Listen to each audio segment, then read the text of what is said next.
Nothing seemed out of place. The presidential dining room in Ouagadougou was quiet, orderly, just like any other night. A few trusted advisors were at the table. The aroma of fried chicken and rice filled the air. But the moment the food touched his tongue, something felt off. A burning sensation crawled up his throat. Then a tightness gripped his chest like a vice. The blood in his veins felt as if it had turned to ice. Everyone at the table froze. His hands shook. His vision began to blur. Sound became distant, like he was underwater. Something was terribly wrong. The president of Burkina Faso had just been poisoned. But by who? Was it someone in the kitchen?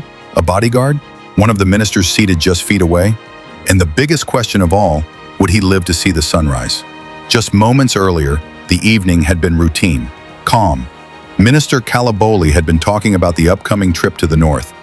"The villagers are eager to see you, Mr. President," he said. Flipping through his notes, Traoré nodded, taking another forkful of food. "That's project number 32 out of the 50 we promised," he added. "To hit our target, we need to." But he never finished that sentence. His throat burned. Pressure mounted in his chest. Heat spread through his body like wildfire. The room tilted. "Mr. President, are you all right?" asked Interior Minister Kabore, concern growing in his voice. Traoré tried to speak, but no words came out. He reached for his water glass, but his hand betrayed him. Trembling, weak, the glass tipped over and crashed to the floor. Kabore sprang to his feet. "The president's been poisoned. Call a doctor." Panic erupted. Chairs scraped. Guards burst through the doors. Ministers shouted over one another. Security Chief Uwe Drago acted fast. "Seal the room. No one in, no one out. This is an assassination attempt." He rushed to the president's side. Traoré was shaking now, gasping for air. "Hold on, Mr. President," Uwe Drago said in a low voice. "Help is coming." Within minutes, the palace medical team arrived. Dr. Zongo was at the front. He checked the president's eyes, felt his pulse. His face hardened. "Chemical poisoning," he said grimly. "We need to get him to the hospital. Now." Traoré's consciousness was slipping fast. The last thing he heard before everything went black was Dr. Zongo's urgent voice. "The poison is spreading. We're running out of time." At the Burkina Faso Central Military Hospital, a secure wing was locked down tight.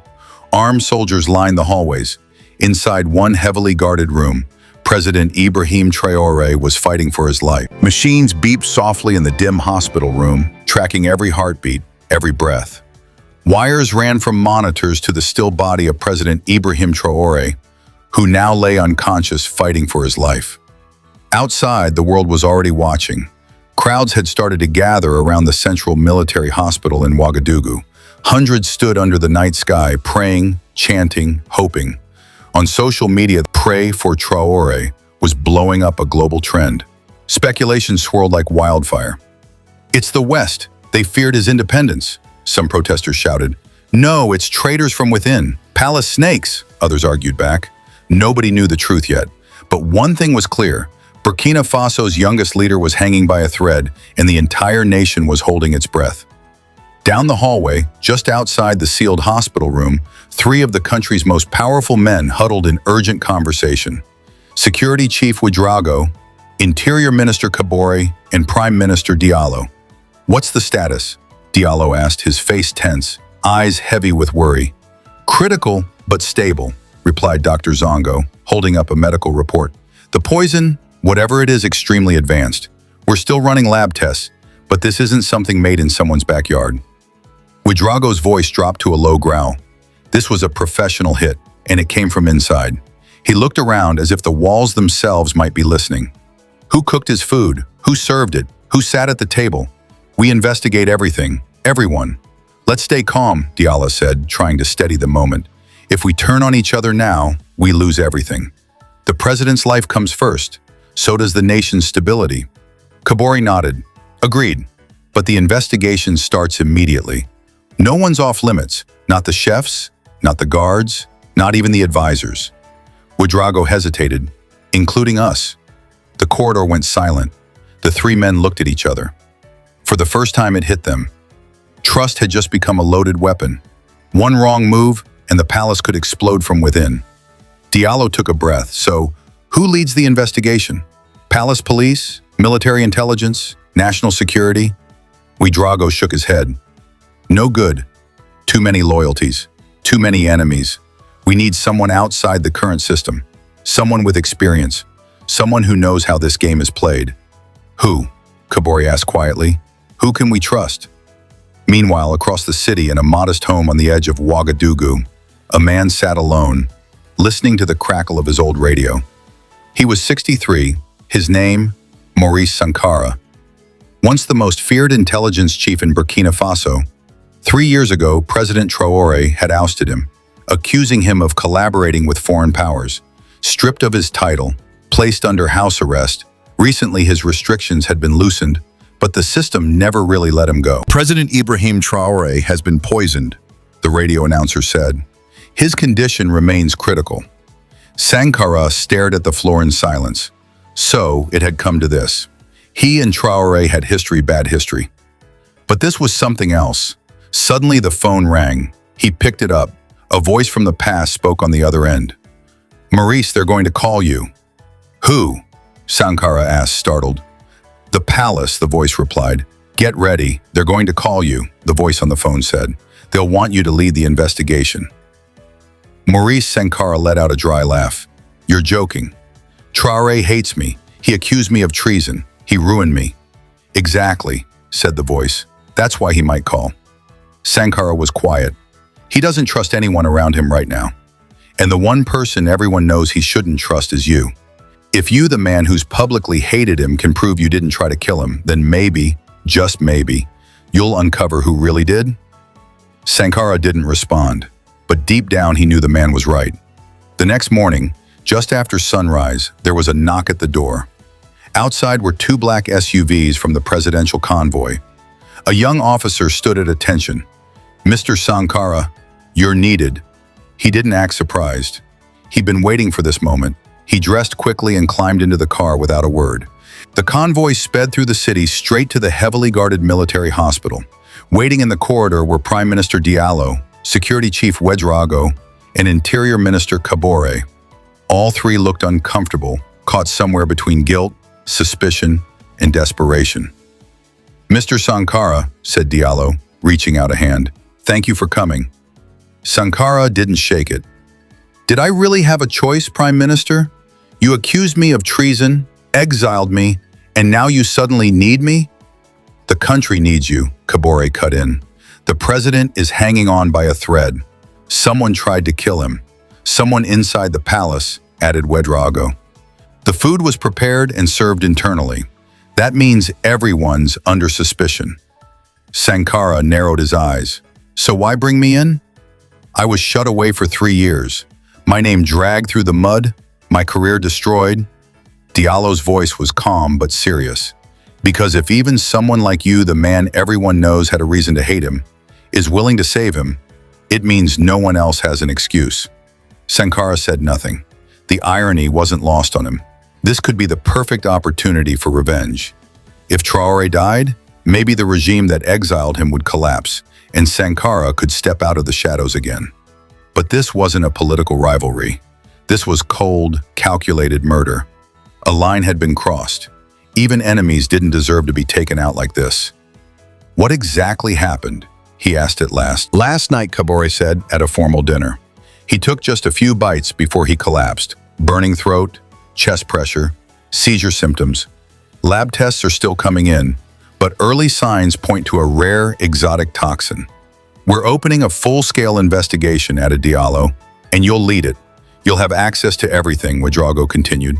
Security footage, personnel files, anything you need. But your findings come to us first. We want to avoid public panic. Sankara nodded. Fine. First, I need to see the president. The ministers looked at one another, visibly surprised.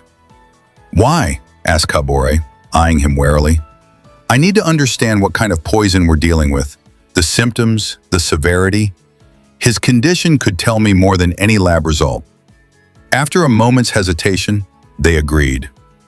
Inside the treatment room, the air was heavy with quiet tension. Monitors beeped steadily. IV bags dripped life-saving fluids. President Ibrahim Traoré, once full of fire and defiance, now lay pale and lifeless, hooked up to machines. Sankara stood in the doorway, absorbing the sight of the man who had once stripped him of everything. "Give us 10 minutes," he said softly to the doctors and nurses. When they were gone, he stepped closer to the bed. For a moment, he just stood there, staring down at the unconscious man. 1,000 memories and resentments rose to the surface. This was the same man who had thrown him out of power, branded him a traitor, locked him away, and yet here they were, one powerless, the other holding the key to his survival. Sankara leaned in slightly, his eyes locked on Traoré's face. "Let's see who really wants you dead," he whispered. His eyes were shut, but his chest rose and fell slowly, steadily, still alive. Sankara stood beside the hospital bed, arms crossed, eyes fixed on the man who had once ruined his life. "You know, Mr. President," he said quietly, "I never liked you." His voice was low, calm, almost reflective. "When you kicked me out of office, I wanted you gone. I even wished you dead once or twice, but not like this." He paused, looking at the beeping monitors. An enemy should be faced, looked in the eye, not taken down by poison slipped into his plate. Traoré lay still, hooked up to machines. Alive but barely. Sankara leaned in. "Who did this to you? And why?" he whispered. "Don't worry, I'll find out. Not for you, for me. For my own honor." He picked up the medical chart, skimming through the reports. The poison was fast-acting but not designed to kill. That was deliberate. Whoever did this wanted to hurt, not end. A warning? A threat? A message? Just then, Traoré stirred. His eyelids twitched, fluttered, then opened, barely. His eyes locked on Sankara's face. His voice was just a breath. "You?" Sankara froze. "So it was you," Traoré rasped. "I didn't poison you," Sankara said, firm and clear. "I'm here to save you." Traoré blinked, confused. "Why?" "Because the person who did this isn't just attacking you. They're attacking Burkina Faso," Sankara said. "And I don't betray my country." Traoré's eyes closed again. He slipped back into unconsciousness. Sankara exhaled deeply and stepped out into the hallway. Ouedraogo was waiting. "What did you find?" "The poison's no amateur job," Sankara said, already in work mode. "It was created in a lab. Someone who knew what they were doing. The symptoms: burning in the throat, muscle weakness, mental haze. They're precise." "So what does that mean?" Ouedraogo asked. "It means they weren't trying to kill him," Sankara said flatly. "They wanted to send a message." Ouedraogo's brow furrowed. "From who? And what message?" "That's what I intend to find out," Sankara said. "I need to investigate the palace. Top to bottom, everyone, chefs, waiters, guards, advisors, even the janitors. I want a list. Now." Ouedraogo handed him a tablet. "You'll find full profiles on 342 palace staff. We've already started compiling it." Inside the east wing of the presidential palace, a makeshift investigation center had been set up. Charts, timelines, staff profiles. Everything covered the walls. Sankara was at the center, reviewing files under harsh, fluorescent lights. 2 former intelligence officers sat beside him, men he trusted, men who had stayed loyal when the rest turned their backs. Now they were his eyes and ears. "First things first," Sankara said. "Let's map the food chain, from the kitchen to the president's plate, every step."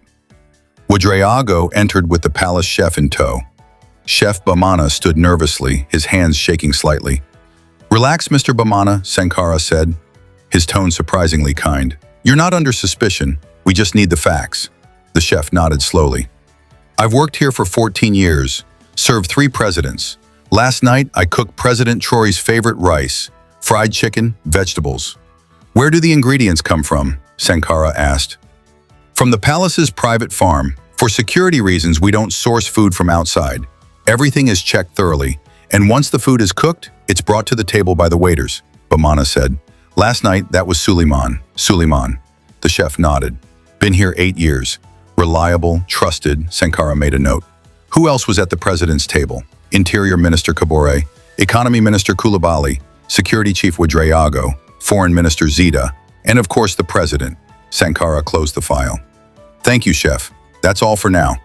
As the chef exited, Sankara turned to Ouedraogo. "Find Suleiman. Now, they moved fast, but Suleiman was already gone. The investigation team fanned out, but the waiter had vanished without a trace. He hadn't been seen since the previous night. His house was empty, his phone off. "Looks like we've got our guy," said Ouedraogo grimly. "Classic hit and run." Sankara shook his head. "No, that's too clean." He paused, thinking. "He's not on the run. He's probably dead, used and then eliminated." "So you think he delivered the poison?" "Maybe," Sankara said, "but he didn't plan this. Someone higher up did. We need to find the one who pulled the strings." "Where do we start?" asked one of the agents. "His life," Sankara said. "His circle. Family, friends. Who did he meet with recently? Did he suddenly get rich? New phone, new car, sudden expenses? Any big deposits into his account?" The team moved quickly. At Suleiman's modest home, there was nothing flashy. No electronics, no valuables. But tucked away in a hidden panel behind his bedroom dresser, they found something. A thick envelope stuffed with cash. 10,000 euro in foreign bills. "This is something," said Ouedraogo, holding it up. "But no note, no sender." Sankara didn't hesitate. "Pull the security footage. I want to see everything, every hallway, entrance, corner over the last 7 days." In the palace's security room, hours passed as footage rolled across screens. Sankara's eyes stayed locked on Suleiman's movements. "Stop," he said suddenly, pointing at the screen. "Go back." Tuesday, 2:32 p.m. Suleiman was in the back garden, speaking with someone. "Zoom in." The other man came into focus. Hamidou Savadogo, one of the palace's senior advisors foreign affairs. Sankara narrowed his eyes. On screen, Savadogo handed Suleiman a small envelope. "There's our connection," Ouedraogo said. "That's the money." "Maybe," Sankara said, "but I'm not sold yet. Let's talk to him." Savadogo was found in his office in the West Wing. He came quietly, calm and collected, almost too calm. Inside the interrogation room, Sankara stood across from him, arms crossed. "Mr. Savadogo," he began, "what were you discussing with Suleiman in the garden last Tuesday?" Savadogo looked genuinely confused. "What? Oh, that. I gave him a little help. His mother was sick. I offered a gift." Sankara raised an eyebrow. 10,000 euros is a generous gift. Savadogo didn't flinch. "It's my money. I can spend it how I like." "Of course you can," Sankara said casually. "It's just suspicious timing. You hand over that money, and shortly after, the president is poisoned. The waiter disappears." For the first time, a flicker of unease crossed Savadogo's face. "I didn't poison anyone," he said, "and I don't know where Suleiman went." "Then explain this," Sankara said, sliding a document across the table. 2 weeks ago, you withdrew 50,000 euros from your overseas account. And earlier today, you had a hotel. "I can't tell you," Savadogo said, sweat breaking across his forehead. "They'll kill me." Sankara leaned in, voice firm. "If President Traoré dies, this becomes a high-level assassination. This country will erupt, and your name is all over it." He paused, letting the weight of it hang in the air. "Life in prison, best case. Death penalty, more likely." Sankara stepped back. "Now I'll ask you one last time. Who paid you?" Silence. Then after a long beat, Savadogo broke. His shoulders slumped. "I'll talk. It was someone from the French Foreign Ministry," Savadogo finally confessed, voice low, almost ashamed. "His name's Pierre Dumont. I met him at a diplomatic conference in Paris 2 months back." Sankara leaned forward. "And he approached you?" Savadogo nodded slowly. "Said he wanted to work together. Thought I could be useful." "Useful how?" "To influence Burkina Faso's foreign policy," Savadogo said, looking down. "Keep President Traoré from getting too close to Russia and China. Feed them intel. Gently nudge decisions." "And they paid you for this?" 5,000 euros a month, he admitted. "At first, that's all it was." Sankara narrowed his eyes. But then it escalated.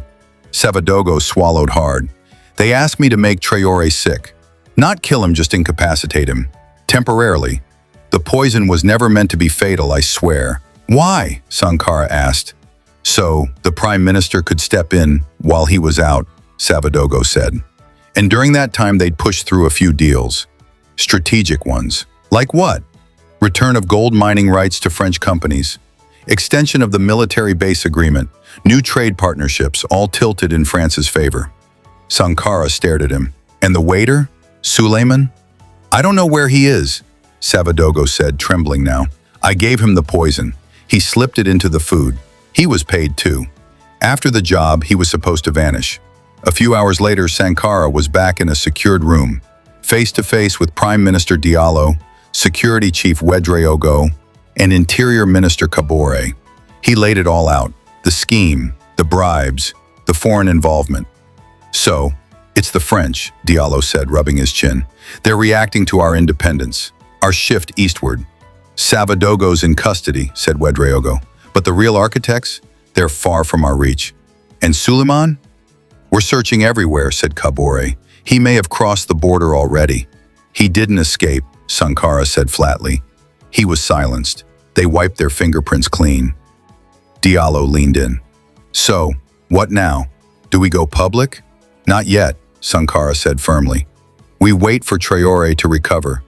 He looked each man in the eye, then we set a trap. The plan was bold, risky, but clever. Savadogo would feed Dumont false information, that President Traoré's health had taken a turn for the worse, and the Prime Minister was now in charge. The French envoy, eager to finalize the deals, would come to Burkina Faso under the radar, and when he arrived, they'd catch him in the act. A dangerous move, said Kabore, skeptical. Maybe, Sankara replied, but if it works, we'll have undeniable proof of foreign interference. The people will see the truth, and Traoré, he'll come back stronger than ever. At the hospital, Traoré's condition was slowly improving. Doctors reported the poison's grip was weakening. He was drifting in and out of consciousness, but the episodes of clarity were becoming more frequent. Sankara visited twice a day, every day, watching the president's slow return. On the third day, Traoré stayed awake longer. His voice was faint, but steady enough. How do I look? He joked weakly, as Sankara sat beside his bed. Like hell, Sankara replied, but you're alive. Who did this? Traoré asked. Sankara didn't hold back. He told him everything, the poisoned meal, the missing waiter, Savadogo's betrayal, the involvement of Pierre Dumont, and the French agenda. Traoré listened without interruption, face pale but eyes alert. When Sankara finished, Traoré exhaled slowly. So, the French still want to rule us, he said, voice low, just wearing a different mask. Sankara nodded. But this time, we saw it coming. And we're going to expose them. Our independence, our control over our own resources, it threatens them, President Traoré said, his voice still weak but sharp with conviction. Sankara hesitated for a beat. Mr. President, he said, carefully, we've come up with a plan to expose the people who did this to you. But it's risky. Traoré's eyes lit up, sharper now. Tell me. Sankara laid it out. A trap. They'd leak a story claiming that Traoré's condition had deteriorated, possibly even stage reports of his death. That would shake the tree. The conspirators would surface, believing their plan had succeeded. We'll catch them in the act, Sankara said. Traoré nodded, jaw tight. Do it. I want to know exactly who thinks they can rule us. Who's pulling strings behind the curtain? The operation kicked off fast. The next morning, the Ministry of Health released a somber statement. President Traoré was in critical condition, unstable, and on life support. Later that evening, the second bombshell dropped. The president had died. It was fake, of course, but the impact? Real and immediate. The streets of Ouagadougou erupted in grief and fury. Crowds flooded the avenues, chanting, mourning, some collapsing in disbelief. Their young leader, their symbol of hope, gone, or so they thought. Meanwhile, from his holding cell, Savadogo sent a carefully crafted message to Pierre Dumont, his French contact. The president is fading fast. Death is imminent. The prime minister has assumed control. He's ready to move forward with the agreements. All across Burkina Faso, security forces were placed on silent high alert. A special ops unit waited in the shadows under Sankara's direct command. 2 days later, the trap began to snap shut. News networks around the world carried the false death report. Candlelight vigils were held. Global leaders issued condolences. And just as predicted, Pierre Dumont arrived in Ouagadougou, posing as a diplomat from the French embassy. Officially, he was there to pay respects. Unofficially, he was there to close the deal. Inside the Prime Minister's building, a secure conference room had been prepped. Diallo sat waiting, with Sankara and two armed security officers flanking him. When Dumont walked in, his expression was carefully arranged. Solemn, rehearsed, grief. "Mr. Prime Minister," he said smoothly, "on behalf of the French Republic, allow me to offer our deepest condolences for the loss of President Traoré. France stands with you in this difficult moment." Diallo nodded. "Thank you, Mr. Dumont. Please take a seat. We have some matters to discuss." As Dumont sat, his eyes flicked toward Sankara. "Forgive me," he said coolly. "Shouldn't this be a private conversation?" "Mr. Sankara is my national security advisor," Diallo replied. "And security is precisely what we're here to talk about." Dumont forced a polite smile. "Of course," Diallo's tone hardened. "It's very generous of you to come all the way from Paris, especially given that technically you hold no official position with the embassy." That hit. Dumont's face twitched. "I'm a senior diplomat," he said, firm, "attached to the French foreign mission." Sankara opened a folder slowly. "No, you're not." The room tensed. "You're an undercover agent with the French Foreign Intelligence Service," Sankara said calmly, "operating illegally on our soil." Dumont paled. "That's absurd," he snapped. "You have no proof." Sankara didn't blink. "Actually, we do." He pressed a button. A recording played, Dumont's voice, clear as day, speaking with Savadogo. The room went still, caught. "Are you sure?" Dumont's voice crackled with excitement over the recorded call. "Traoré's really dead? That's excellent news. I'm coming immediately to finalize the deal." Now, in the meeting room as the audio finished playing, Pierre Dumont looked like a ghost, his face drained of color. "This," he stammered. "Mr. Dumont," Diallo said sternly, "you are under arrest for the attempted assassination of a sitting head of state on the soil of Burkina Faso." Dumont leapt to his feet, panic taking over. "I have diplomatic immunity. You can't touch me." Sankara stood too, cold and calm. "You're not a diplomat, you're a spy, and you conspired to assassinate our president." Then, the room shifted. A side door opened and Ibrahim Traoré stepped inside. He looked pale, a bit unsteady on his feet, but alive.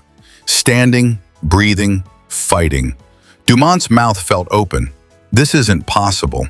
Traoré gave a small, quiet smile. "I'm stronger than you thought, Mr. Dumont, and so is Burkina Faso." Dumont was arrested on the spot. His image, handcuffed and disgraced, was splashed across international media within hours. The French ambassador was summoned to the capital, publicly shamed and forced to issue a statement. The official word? Dumont acted alone. No one believed it. President Traoré addressed the nation, speaking with steady resolve. He told the people the truth, how he was poisoned, who was behind it, and what it meant. "This was not just an attack on me," he said. "It was an attack on our independence, on our right to choose our path. This is the price we pay for freedom." But this incident also revealed something powerful, that no foreign force can defeat us unless we first betray ourselves. If we stay united, if we stay alert, we cannot be conquered. Then came the real surprise. Traoré appointed Maurice Sankara, the man he'd fired 3 years earlier, as his new national security advisor. The very post he once removed him from was now the one he entrusted most. After the press conference, the two men stood alone in Traoré's office. "Why?" Sankara asked. "Why trust me now? I could have betrayed you." Traoré smiled faintly. "But you didn't. I knew your anger toward me was nothing compared to your love for this country." 6 months later, Burkina Faso looked very different. The French military base? Gone. The nation's gold and mineral rights? Reclaimed. And standing behind it all, Traoré and Sankara, united in purpose, leading the charge toward true independence. One warm evening, the two stood together on the presidential balcony, watching the sun sink below the horizon. "You know something, Maurice?" Traoré said. "Sometimes your worst enemy can become your greatest ally." Sankara gave a slow nod. Because at least with a true enemy, you know exactly where they stand. Exactly, Traoré said. And now I see it clearly. Letting you go back then, that was a mistake. You weren't wrong. You were just walking a different path. But we had the same destination. Sankara looked out at the city below. Maybe the poison was the cure all along, he said. Traoré chuckled softly. Funny thing about truth, it stings like poison, but it's the only thing that can really heal. Side by side now, no longer rivals, two once bitter enemies stood united, staring into the future of their country. It was a truth born from betrayal, a poison that turned into strength, and a nation more awake and determined than ever marched forward.